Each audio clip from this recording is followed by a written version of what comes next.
दोस्तों, political ideologies को discuss करने के इस सीरीज में आज फैशिज्म के बारे में समझते हैं। दोस्तों, दुनिया भर में जो सबसे ज्यादा राइवल पॉलिटिकल कॉन्सेप्ट है वो है फैशिज्म।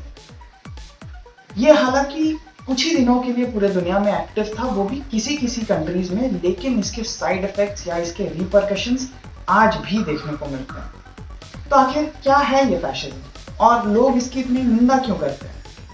इस पूरे कॉन्सेप्ट को आज समझते हैं द यूथ स्पीक्स विद देव के इस episode. At the stroke of the midnight hour, when the world sleeps, India will awake to life and freedom.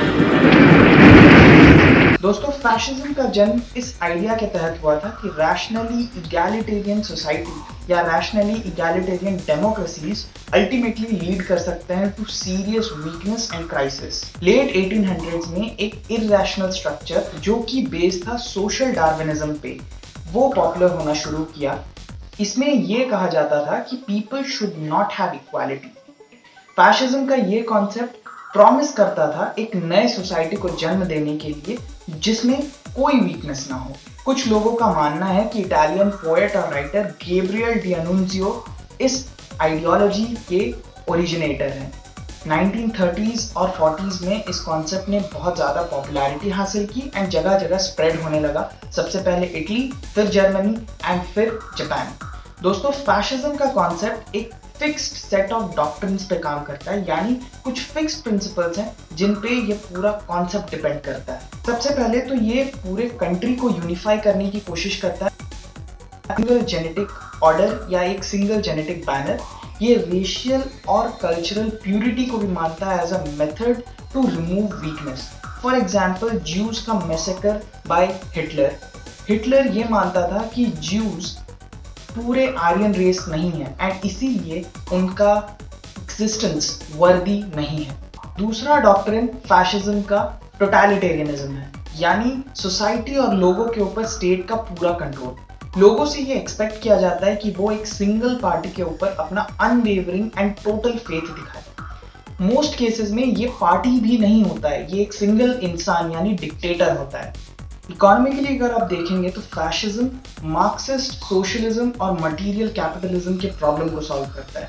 इसी टारगेट को अचीव करने के लिए फैशिस्ट कंट्रीज ने यूनियंस को अबॉलिश किया एंड प्राइवेट एंटरप्राइजेस को प्रमोट किया, लेकिन सिर्फ उन्हीं प्राइवेट एंटरप्राइजेस एंड बिजनेस को स्टेट प्रमोट करता था जो स्टेट के इंटरेस्ट को सपोर्ट एंड प्रमोट करते थे एंड सर्व करते थे।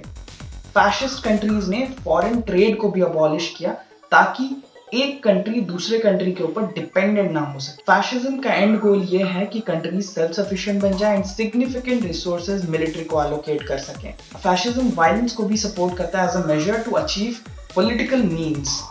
ये स्पेसिफिकली कमजोर लोगों को एग्जीक्यूट या डिपोर्ट करते हैं ताकि सोसाइटी स्ट्रांग बन सके। इन्हें एग्जीक्यूट करने का काम पुलिस फोर्स करती है। फॉर एग्जाम्पल, हिटलर के ब्राउन शर्ट्स और मुसोलिनी के black shirts. Finally, fascism youth and revolution को भी सपोर्ट करता है।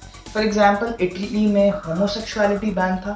फैशिस्ट जर्मनी में अबॉर्शंस लीगल एंड कंपल्सरी थे in cases of deformity and non Aryan races. Fascism ने mass murder, eugenicism, censorship, propaganda and severe inequality को promote किया है। कई एक्सपर्ट्स के हिसाब से ये सिर्फ एक नाइटमेयर है, किसी भी पॉलिटिकल स्पेक्ट्रम में ये फिट नहीं बैठता है। दोस्तों, आशा है कि आपको ये टॉपिक समझ में आया होगा। हिस्ट्री हमेशा हमें उससे सीखने के लिए कहती है ताकि पुरानी गलतियां बाद में रिपीट ना हो सके।